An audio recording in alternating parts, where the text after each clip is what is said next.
Hello बच्चों, कैसे हो? बढ़िया ना? गुड। तो बच्चे है ना, हम लोग प्रीवियस क्लास में अमोनिया का दो फॉर्मेशन कर चुके थे। अमोनिया का दो लेबोरेटरी फॉर्मेशन कर चुके थे। One is from ammonium salt and other is from metal nitride and other is from metal nitride. Third and most important method of formation is Haber process, HABER, Haber's process. ठीक है, next क्या है मेरा? Haber's process. ठीक है, okay. तो हैवर्स process जो है ना बच्चे, वो एक इंडस्ट्रियल मेथड है। हैबर प्रोसेस क्या इंडस्ट्रियल मेथड है। इट मीन इंडस्ट्री में हम लोग अमोनिया को कैसे यूज करते हैं। ठीक है, देखो अभी तक हम लोग जो किए थे बच्चे, वो कॉस्टली मेथड था। चाहे हम अमोनियम के सॉल्ट से किए या हम लोग मेटल के नाइट्राइड से किए, वो लेबोरेटरी मेथड था। और लेबोरेटरी मेथड हमेशा कॉस्टली होता है। बट इंडस्ट्रियल मेथड क्या होता है? कम कॉस्ट में हम थोड़ा सा ज्यादा प्रोडक्ट क्या करते हैं? ऑब्टेन करते हैं। कम कॉस्ट में हम लोग थोड़ा सा ज्यादा प्रोडक्ट ऑब्टेन करते हैं। इसलिए है ना, ये जो हैबर प्रोसेस है ना, ये जो बच्चे आपका हैबर प्रोसेस है, ये आपको इंडस्ट्रियल मेथड में यूज है, इंडस्ट्री में होता है। इंडस्ट्री में हम लोग अमोनिया को ऐसे है ना फॉर्म करते हैं, वहां पे यूज होता है। कौन सा? Haber process. कौन सा? Haber process. ओके बच्चे, मैं डायग्राम को पहले से नोट कर लिया क्योंकि है ना उस पॉइंट्स पे जल्दी बदले डायग्राम मेरे से ठीक बनता नहीं है। ठीक है, बट आपको डायग्राम बुक से है ना फॉलो करना है। मैंने बुक वाला डायग्राम यहाँ पे नोट किया। ओके, तो first of all Haber process में बच्चे एक लाइन में हम रिएक्शन लिखे। देखो कैसे कैसे होता है प्रोसेस, हम बताते हैं डायग्राम के थ्रू हम सारा एक्सप्लेन करेंगे। मैं कुछ प्रोसेस लिखाना नहीं हूं, प्रोसेस को मैं लिखाना नहीं हूं, प्रोसेस आपको खुद करना है। मैं प्रोसेस को ना one by one her process है ना कैसे है ना इनिशियल से लेकर लास्ट पॉइंट तक कैसे हम आते ना, उस चीज को मैं यहां बस एक्सप्लेन करने वाला हूं। उन चीजों को मैं बस एक्सप्लेन करने वाला हूं, आपको करना खुद है। Got it? गुड। देखो first of all Haber process बच्चे है ना, हम एक लिखने लगे reaction N2 plus H2, N2 plus H2 gives us ammonia. Reaction एक लाइन का है। रिएक्शन एक लाइन, रिएक्शन बहुत इजी सा है। रिएक्शन बहुत इजी सा है। N2 और H2 कंबाइन करता है इन 3:1 रेशियो टू फॉर्म अमोनिया। देखो अच्छे पॉइंट्स को ना केयरफुली सुनना, बस सुनना है अच्छे से, बाकी आप सारा कुछ खुद करोगे। बस पॉइंट्स को सुनना है। मैंने क्या बोला? हैबर प्रोसेस में अमोनिया का फॉर्मेशन होता है through nitrogen and hydrogen. Haber process में अमोनिया का फॉर्मेशन होता है थ्रू नाइट्रोजन एंड हाइड्रोजन। तो रेशियो जो होता है उनका, वो 3:1 का रेशियो होता है। उनका जो कंबाइनिंग रेशियो है, मतलब combining ratio of hydrogen and nitrogen is 3:1। Okay, तो सबसे फर्स्ट देखो तो क्या है कि यहां से नाइट्रोजन है और यहां से हाइड्रोजन है। कैसे आया? By Bosch process. कैसे आया? बाय फ्रॉम लिक्विड एयर, मतलब है ना distillation, fractional distillation of air. Fractional distillation of air से आता है। और ये क्या आता है, मतलब H2 कैसे फॉर्म होता है? आप लोग पढ़े हो 9th क्लास में। आप लोग 9th क्लास में बच्चे हाइड्रोजन का फॉर्मेशन पढ़े हो ना, मतलब सोर्स हाइड्रोजन और नाइट्रोजन का क्या सोर्स है, कैसे आप इसको क्या करोगे, मतलब सोर्स किसका है, मतलब source of reactant that is nitrogen और हाइड्रोजन का सोर्स क्या है। हम क्या बोले? Nitrogen is obtained from fractional distillation of air and hydrogen is obtained from Bose process. और बच्चे आप यहां देखो केयरफुली, इसका 1 वॉल्यूम है और इसका 3 वॉल्यूम है। हाइड्रोजन का 3 पार्ट और नाइट्रोजन का 1 पार्ट इनिशियली हम ली। तो कुछ यदि आप पॉइंट्स को ना अच्छे तरीके से सुनते हो, देन आप हर चीज समझ आ जाएगा आपको। फर्स्ट प्रोसेस, फर्स्ट थिंग आइए रिएक्शन पे 1 बाय 1। फर्स्ट ऑफ ऑल कि यहां पे रिएक्टेंट कौन कौन सा है। फर्स्ट पॉइंट कि रिएक्टेंट क्या है। रिएक्टेंट कौन है? N2 and H2 and N2 in 3:1 ratio. Reactant में कौन है? हाइड्रोजन है और ऑक्सीजन है। मेरे पास रिएक्टेंट कौन है? हाइड्रोजन है और कौन है? ऑक्सीजन है। किस रेशियो में है बच्चे? 3:1 रेशियो में। किस रेशियो में है ये? 3:1 रेशियो में। फर्स्ट पॉइंट हो गया आपका, मतलब फर्स्ट रिएक्टेंट क्या है। सेकेंड तरीके पूछता है source. Source of reactant, source of reactant. तो सोर्स ऑफ रिएक्टेंट में एक मेरे पास N2 है, लिखा हुआ ना फ्रॉम लिक्विड है, मतलब फ्रैक्शनल डिस्टिलेशन ऑफ लिक्विड है। फ्रैक्शनल डिस्टिलेशन ऑफ लिक्विड है, मतलब N2 का सोर्स क्या है? N2 का सोर्स लिख सकते हो, इसको जो है ना पूछता नहीं क्वेश्चन। N2 का सोर्स क्या है, मतलब कि जो आप रिएक्टेंट यूज करो उसका सोर्स क्या है, N2 का सोर्स क्या है, it is obtained from fractional distillation of air, and H2 का सोर्स क्या है, it is obtained by both process, it is obtained by both process. First point, second point out है, first point and second point out है, ठीक है। अब reaction क्या होता है, रिएक्शन क्या होता है, हम आएंगे रिएक्शन में बाद पे, हम रिएक्शन में बाद में आएंगे, रिएक्शन में बाद में आएंगे, ठीक है। रिएक्शन कैसे होता है, देखो फर्स्ट ऑफ ऑल हम क्या बोले, रिएक्शन होगा कैसे। फर्स्ट ऑफ ऑल क्या कि N2 और H2 को इंसर्ट करा है, आया, ये कंप्रेसर है, कंप्रेसर का काम होता है ना उसको कंप्रेस कराना, मतलब नॉर्मल कंडीशन पे ये रिएक्शन नहीं होता है। नॉर्मल ऐसा नहीं किया ना, एटमॉस्फेयर में हाइड्रोजन भी है और नाइट्रोजन भी है, वो आपस में कंबाइन करके अमोनिया फॉर्म कर लेगा, ऐसा हो गया तो बहुत है ना होता है ना कि जो है ना देखो ना, जो भी है ना एग्रीकल्चर के फील्ड में जो भी हम है ना फर्टिलाइजर यूज करते हैं मोस्ट उसमें अमोनिया ही होता है, और फर्टिलाइजर जो होता है ना वो है ना एग्रीकल्चर मतलब खेती वगैरह के लिए जो सॉइल वगैरह उसके लिए क्या होता है, यूजफुल होता है। यदि है ना N2 और H2 इजिली कंबाइन करके अमोनिया फॉर्म करते रहता है तो जितना भी है ना फार्मर लोग हैं उनको मार्केट से फर्टिलाइजर खरीदने की रिक्वायरमेंट होती नहीं, वो अपने आप इजिली बन जाता है, बट ऐसा होता नहीं है, हम लोग मार्केट से खरीदते, कॉस्टली होता है, खरीदना पड़ता है, ठीक है। तो इसलिए कहता है ना अपने आप नहीं बनता है। फर्स्ट ऑफ ऑल क्या होता है, आप इसको इंसर्ट कराए फ्रॉम देयर सोर्स, कहां पे रहा है, कंप्रेसर। कंप्रेसर क्या करता है, कंप्रेसर उसको रिएक्ट करवाता है, कंप्रेसर मतलब in the presence of compressor, मतलब जो कंप्रेसर वाला रीजन है ना यहां पे रिएक्शन होता है, N2 plus H2 to form ammonia, reaction reversible है।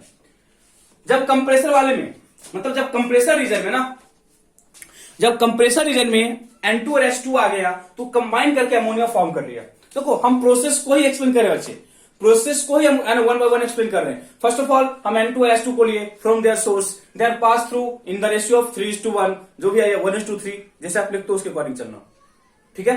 And they pass through compressor, compressor compress करता है, and in the compressor region the pressure is nearly about 250 atmosphere, and in the compressor reason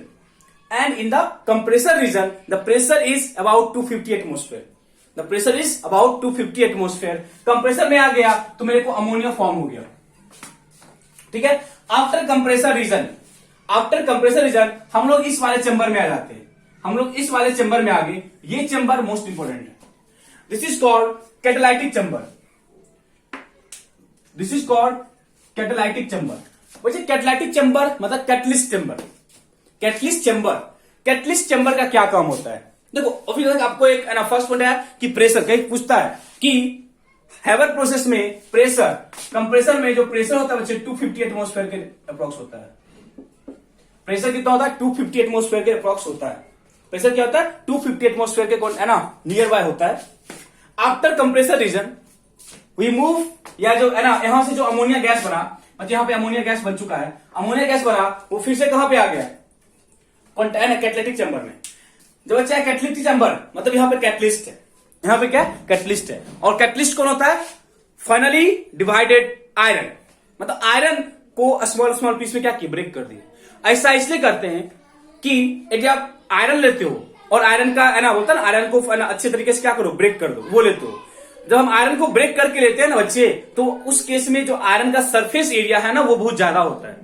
जब हम iron को small small piece में break कर देते हैं, इन दैट केस वहां पे जो सरफेस एरिया है वो ज्यादा होता है, इसलिए हम आयरन को स्मॉल स्मॉल पीस में ब्रेक करके लेते हैं। इट मीन्स इस केस में जो कैटलिस्ट है, इस केस हम इस चैम्बर के बारे में बोल रहे हैं, यहां पे आयरन क्या है, फाइनली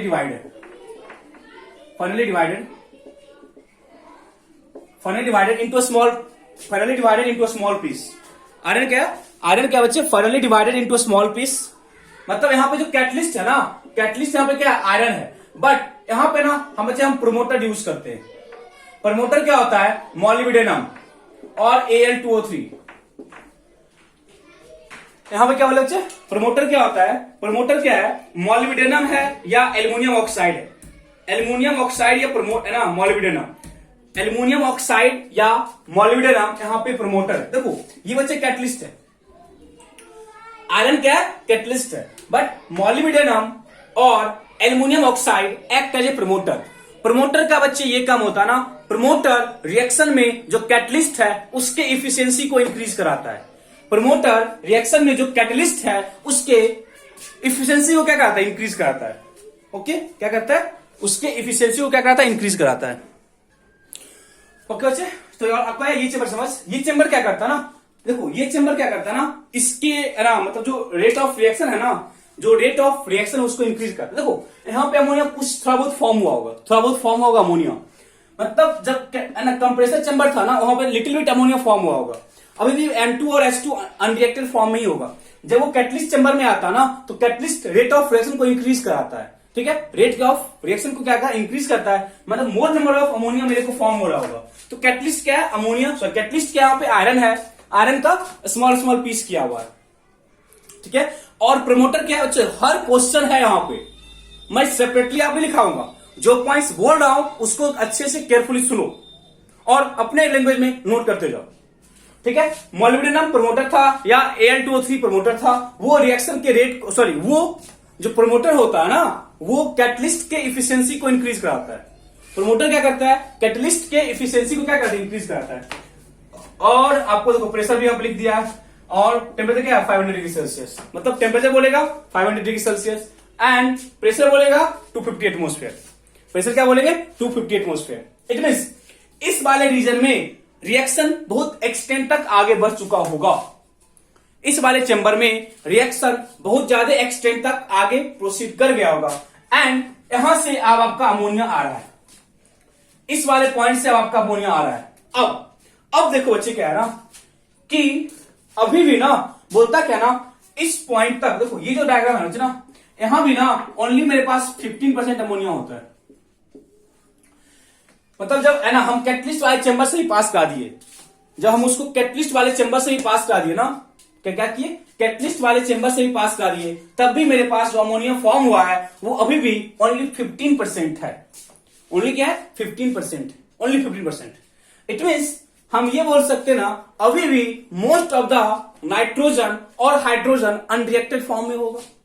हम ये बोल सकते हैं ना बच्चे अभी भी most of the nitrogen and hydrogen क्या होंगे, अनरिएक्टेड फॉर्म में होंगे। ओके, कोई दिक्कत नहीं है। अब हम आए इस वाले चैम्बर में, ये आपका लिखा हुआ कूलिंग चैम्बर। तो बच्चे है ना माइंड में फर्स्ट क्वेश्चन जो अराइज होता है कि सर आप ये बोले कि इस पॉइंट तक अभी भी मेरे पास 15% ही अमोनिया है और वहां पे N2 भी है और H2 भी है, इट मीन नाइट्रोजन भी गैस है, हाइड्रोजन भी गैस है, अमोनिया भी गैस है। अब क्या करोगे, हम कैसे उसको पता करेंगे कि कौन अमोनिया है, कौन हाइड्रोजन है और कौन नाइट्रोजन है। गॉट इट, मैंने क्या बोला, इस पॉइंट तक मेरे पास ओनली 15% अमोनिया होता है, 15% अमोनिया होता है। इस पॉइंट का कहने का मतलब यह है अभी भी वहां पे most of the part nitrogen और हाइड्रोजन का होगा। ये फर्स्ट पॉइंट हो गया। सेकेंड थिंग ये है कि how will we distinguish which is ammonia, which is hydrogen और विच इज नाइट्रोजन। इसके लिए मेरे पास ये चेंबर है, this is cooling chamber. Cooling क्या होता है, गैस को कूल करो, मतलब उसका लिक्विफाई कराओ, गैस को क्या कराओ, है ना, लिक्विफाई कराओ। तो बोले कूलिंग लिक्विड इन कर रहा है, कूलिंग लिक्विड को आउट कर रहा है, मतलब कूलिंग चेंबर में हम गैस को कूल कर रहे हैं। और एक चीज याद रखना, और एक चीज आप याद रखना कि अमोनिया का जो लिक्विफाई करना है, वो अमोनिया का जो लिक्विफाई करना है वो क्या होता है, पहले होता है, अमोनिया पहले लिक्विफाई करता है as compare to hydrogen and nitrogen. कैसे, क्या उसका टेम्परेचर है, they are not in our syllabus, they are not in our syllabus, इतना पता आपको नहीं करना है। आपको बस ये पता करना है कि इस पॉइंट के बाद, समझो बच्चे केयरफुली, इस पॉइंट के बाद मेरे पास जो नाइट्रोजन है वो 15 से 15% है, वो 15% है। इट मीन जब उसको कूलिंग चेंबर से पास करा है, अब सब गैस कूल हो रहा है। जब कूल हुआ ना तो ये बोला कि अमोनिया पहले कूल कर जाता है because its liquefaction temperature less as compare to, क्या बोलोगे, मतलब पहले लेस की बात नहीं कर रहे, ये पहले है ना। अब देखोगे ना तो जो अमोनिया है ना उसका जो लिक्विफिकेशन टेम्परेचर वो -33 डिग्री सेल्सियस होता है और उन सबका जो है बहुत नीचे होता है, उसका बहुत कम होता है, मतलब -190 जाता है, -200 जाता है। तो क्या बोलोगे, ज्यादा कौन है, अमोनिया का है। देखो हम टेम्परेचर की बात नहीं कर रहे, हम क्या बोले, अमोनिया पहले लिक्विफाई कर जाएगा। इसके लिए बच्चे ना कैसे कौन करता है, उसके बहुत सारे फैक्टर्स मेरे पास आते हैं, वो कैसा क्यों होता है आपको पूछेगा नहीं, बट ये सब क्वेश्चन प्लस में बनता है। जहां पे कॉन्सेप्ट है क्रिटिकल टेम्परेचर, उस कॉन्सेप्ट को हम जब स्टडी करते हैं ना तो ये सारे पॉइंट्स मेरे इजिली वहां पे सॉर्ट आउट हो जाते हैं, ठीक है। तो वैसे आपको ये रखना ना कि when formed when formed ammonia and unreacted nitrogen and hydrogen pass through cooling chamber, then ammonia gets liquefied first as compared to nitrogen and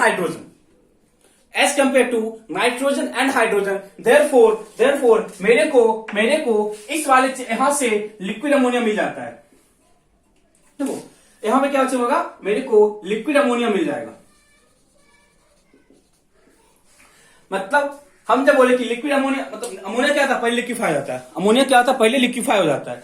यदि अमोनिया पहले लिक्विफाई हो रहा है, पहले लिक्विफाई हो रहा है, इट मीन्स अब इस वाले चेंबर में, मतलब यहां से जो अमोनिया लिक्विफाई होकर बाहर निकल रहा है। देखो मैं क्या बोल रहा हूं,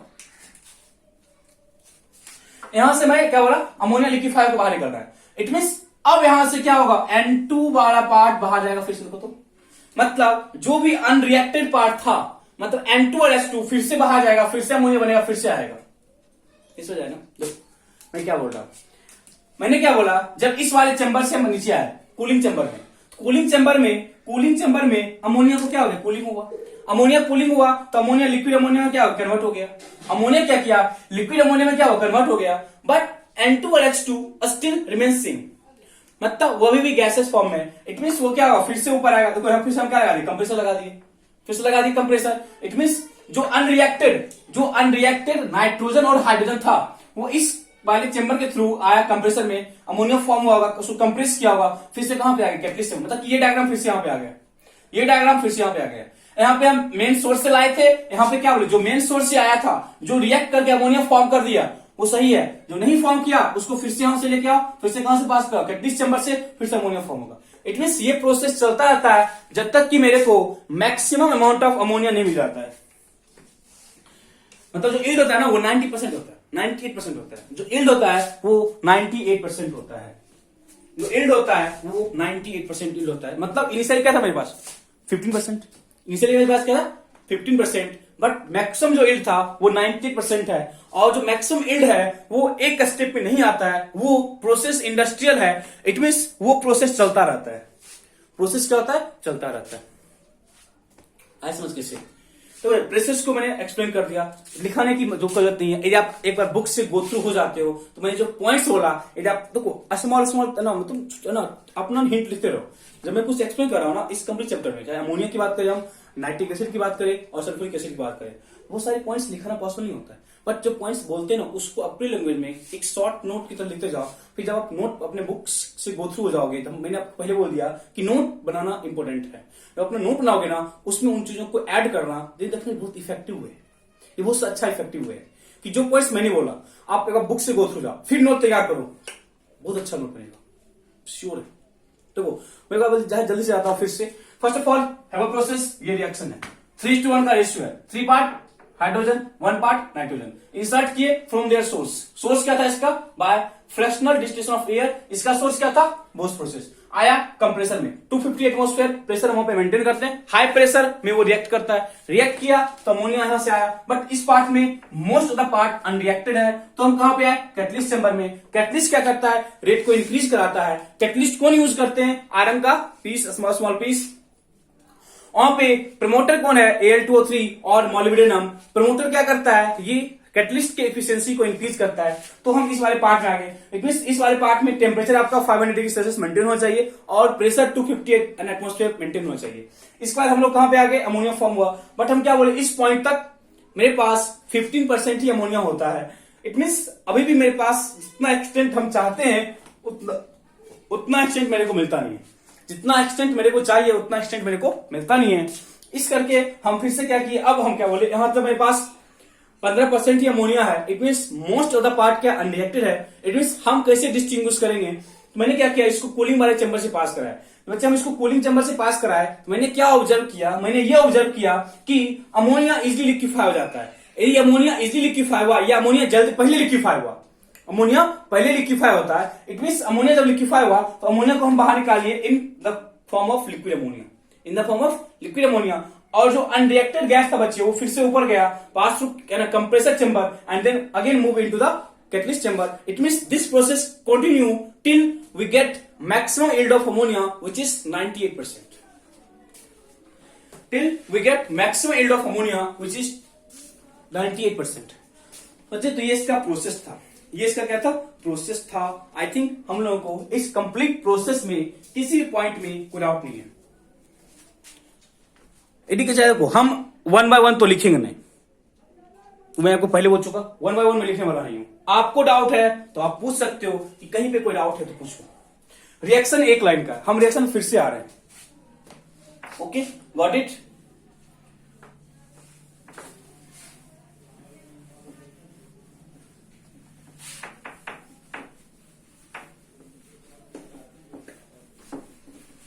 तब आपका एक होमवर्क है, based on this diagram you have to draw a flow chart for the Haber process. Important है। बेस्ड ऑन दिस डायग्राम, कभी क्वेश्चन आया डायरेक्टली 5 मार्क्स में जाते हैं, हैवर प्रोसेस कभी कभी डायरेक्टली 5 मार्क्स में जाते हैं।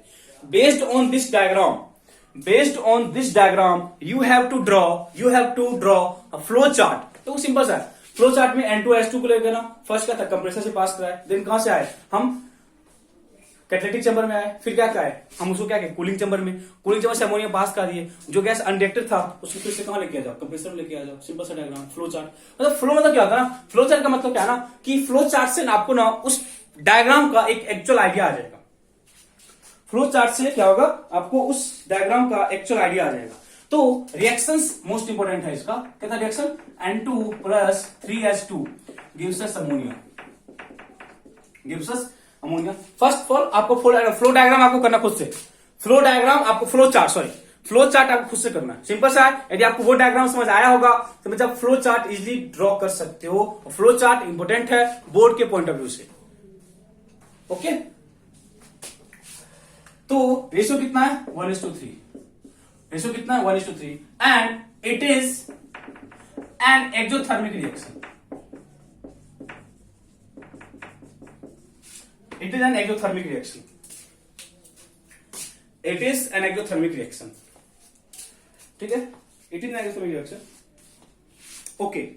तो बच्चे हम अभी एक्सप्लेन किया what is Haber process, but एक क्वेश्चन बनता है how to maximise the yield of ammonia through Haber process.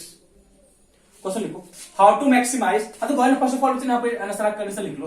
Temperature कितना था 500 डिग्री सेल्सियस है ना, प्रेशर कितना था 250 एटमोस्फेयर है ना, कैटलिस्ट क्या था हम ये सब पहले लिखा चुके थे है ना, कैटलिस्ट क्या था आयरन मतलब स्मॉल पीस में, एंड प्रमोटर क्या था Al2O3 और मोलिब्डेनम। रिएक्शन एक्सोथर्मिक है, मोलिब्डेनम, सबको आप कंप्लीटली याद रखना। कभी कभी डायरेक्टली कंडीशन बेस्ड क्वेश्चन पूछ लेता है, कभी कभी डायरेक्टली कंडीशन बेस्ड क्वेश्चन भी पूछ लेता है। इस पॉइंट में किसी को डाउट नहीं होना चाहिए। ओके बच्चे, ओके। क्वेश्चन लिखो through Haber process how to maximise the yield of ammonia. Through Haber process how to maximise the yield of ammonia. How to maximise the yield of ammonia. देखो मैंने क्या बोला, N2 + H2 3H2 gives us 2 ammonia. ठीक है, process exothermic है। Process क्या है exothermic है। मेरे को क्या बोला how to maximise the yield of ammonia, how to maximise the yield of ammonia. Okay, इसके लिए मैं क्या करने वाला हूं सुनो, इसके लिए मैं करने वाला हूं first of all first point how to maximize का फर्स्ट पॉइंट ये आपके बुक में ना नोट करके दिया हुआ है। आप लोगों के बुक में ना ये जो है जो पॉइंट मैं यहाँ पे एक्सप्लेन करूंगा how to maximise the yield of ammonia, ये आपके बुक में एज ए नोट करके दिया हुआ है। ये आपके बुक में एज ए नोट करके दिया हुआ है। फर्स्ट लिखना थ्रू इट इज ए, लिखना थ्रू इट इज एन करना, it is an exothermic reaction, through it is an exothermic reaction, through it is an exothermic reaction, therefore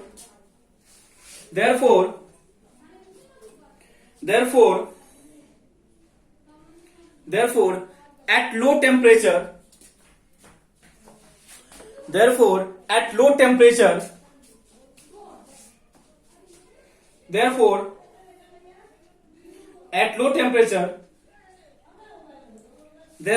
temperature reaction will be favorable. At low temperature the reaction will be favorable. बच्चे याद रखना, मैं आपको एक hint दे देता हूं, कोई भी एक्सोथर्मिक रिएक्शन लो टेम्परेचर पे होता है फेवरेबल.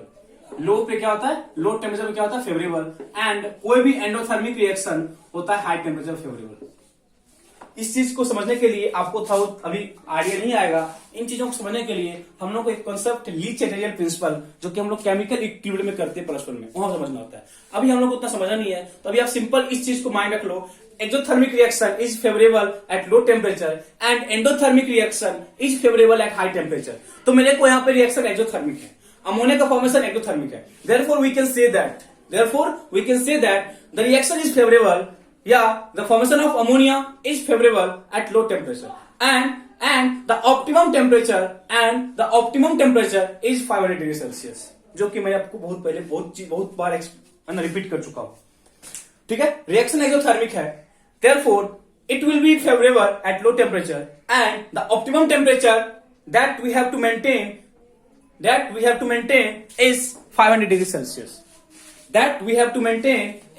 500 degree Celsius. बोलो किसी डाउट है आपको? वैसे किसी को डाउट है इस पॉइंट तक किसी को डाउट है? ठीक है, फर्स्ट मतलब लो टेम्परेचर. फर्स्ट का बोल मैंने low temperature because of exothermic. Second देखना 4 वॉल्यूम देखना इन दिस, देखना in the formation of ammonia,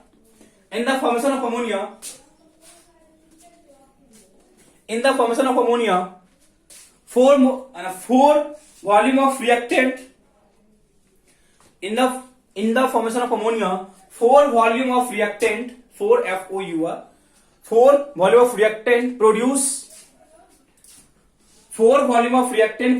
2 volume of product,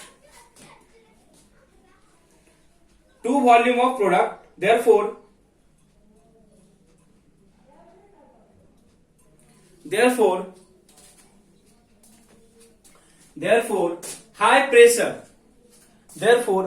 pressure favors the formation of ammonia.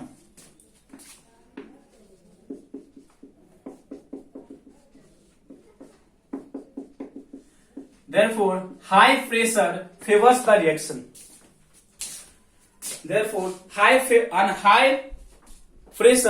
High pressure favors the reaction. देखो इन चीजों को भी हम लोग है ना समझते हैं according to Le Chatelier principle. But at this point आप ये बोल सकते हो कि रिएक्टेंट में 4 मोल है और प्रोडक्ट में 2 मोल है. जब रिएक्टेंट में 4 मोल है और प्रोडक्ट में 2 मोल है, तो रिएक्शन को हम कैसे और अच्छे तरीके से है ना, मतलब जो प्रोडक्ट वहां पे फॉर्म हो रहा है, उस प्रोडक्ट के फॉर्मेशन को हम किस वे से मैक्सिमाइज कर सकते हैं, तो बोला यहाँ पे आपके पास 4 मोल है. देखो ना, एक 3 मोल और यहाँ पे क्या है 4 मोल. 4 वॉल्यूम करो ना अवेगेड्रो लॉ. अच्छा हम लोग अवेगेड्रो लॉ कर चुके हैं. वॉल्यूम को हम मॉलिक्यूल से कर सकते हैं कोरिलेट एंड मॉलिक्यूल से कर सकते हैं. 4 मोल यहाँ पे क्या 2 मोल है. इट मीन आप है ना प्रेशर को इंक्रीज करोगे तो नंबर ऑफ मोल भी इंक्रीज होना चाहिए. नंबर ऑफ मोल कैसे इंक्रीज होगा, जब रिएक्शन इस तरफ मूव करेगा. इस पॉइंट तक क्या मैं बता रहा हूं आपको. मैंने क्या बोला कि यहां पे 4 मोल है, 3 1 4. यहां कितना मोल है 2 मोल. यदि आप प्रेशर को इंक्रीज कराओगे तो नंबर ऑफ मोल भी इंक्रीज करना चाहेगा. इंक्रीज कब करेगा, जब रिएक्शन आगे मूव करेगा, जब रिएक्शन इस तरफ मूव करेगा. इधर 4 मोल है, 2 मोल है, और मोल इंक्रीज करे. मोल कब इंक्रीज करेगा, जब ये फॉरवर्ड शिफ्ट करेगा. बैकवर्ड नहीं शिफ्ट करना चाहिए. यदि बैकवर्ड शिफ्ट कर जाएगा ना तो इसका मोल और भी डिक्रीज कर जाएगा ना. इट मीन हाई प्रेशर में नंबर ऑफ मोल इंक्रीज करेगा. नंबर ऑफ मोल इंक्रीज कब करेगा, जब N2 इधर मूव करेगा. तो अमोनिया का मोल क्या होगा, इंक्रीज करेगा. जो अमोनिया का मोल है वो क्या इंक्रीज करेगा. Therefore we have to maintain pressure which is equal to 250 atmosphere. Therefore, we have to maintain a pressure which is 250 atmosphere. Okay. Next one. Catalyst. पता है कैटलिस्ट का रेट ऑफ एक्शन इंक्रीज करते लिखना. To increase the yield of ammonia. to increase the yield of ammonia, we have to use catalyst.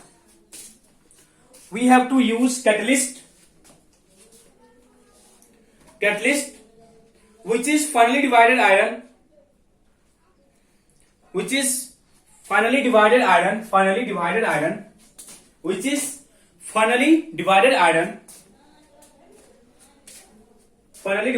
in the presence of promoter,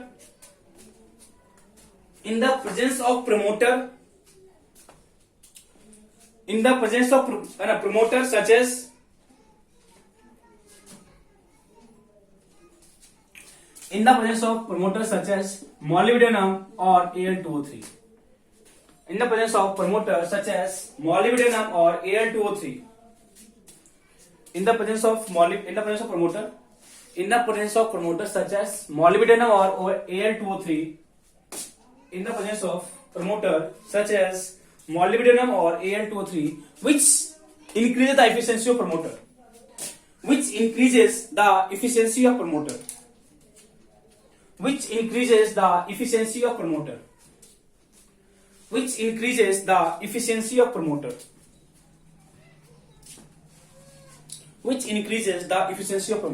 okay, इस तीन तरीके से हम अमोनिया के फॉर्मेशन को इंक्रीज कर सकते हैं। तो बच्चे, जहां पे मैंने आपको यील्ड का पॉइंट लिखा था, जब उस पॉइंट को भी अच्छे तरीके से करते हो तो यहाँ पे जो जो कंडीशंस हम लोगों को चाहिए वो आपको क्लियर हो जाएगा। जो भी कंडीशंस मेरे को चाहिए वो आपको क्लियर कट पता चल जाएगा। ओके बच्चे, तो इस पॉइंट तक हम ये बता सकते, ये आपको बोल सकते हैं कि हम लोगों ने फॉर्मेशन ऑफ अमोनिया कर लिया है। लैब का मेथड दो था जो कि हम लैब में करते हैं, and this one is industrial method, and also we have done how to form aqueous ammonia through funnel arrangement, जो कि हम लोगों ने एक्वस HCl वाले से आपको कोरिलेट करवाया था। तो अप टू दिस पॉइंट हम इसके फॉर्मेशन वाले पार्ट को खत्म कर सकते हैं। इसके बाद हम लोग प्रॉपर्टीज पे जाएंगे, first physical and then chemical. पहले फिजिकल करेंगे एंड देन केमिकल करेंगे। तो बच्चे, हैबर प्रोसेस आपका मोस्ट इंपोर्टेंट है। प्रोसेस डायग्राम से मैंने अच्छे तरीके से एक्सप्लेन किया है। रिलेटिव मेथड में अमोनियम के सॉल्ट से एंड एल्यूमिनियम के या किसी भी मेटल के नाइट्राइड से एंड एक्वस अमोनिया, ये चीज हम अच्छे से आपको क्लियर कट हो जाएगी।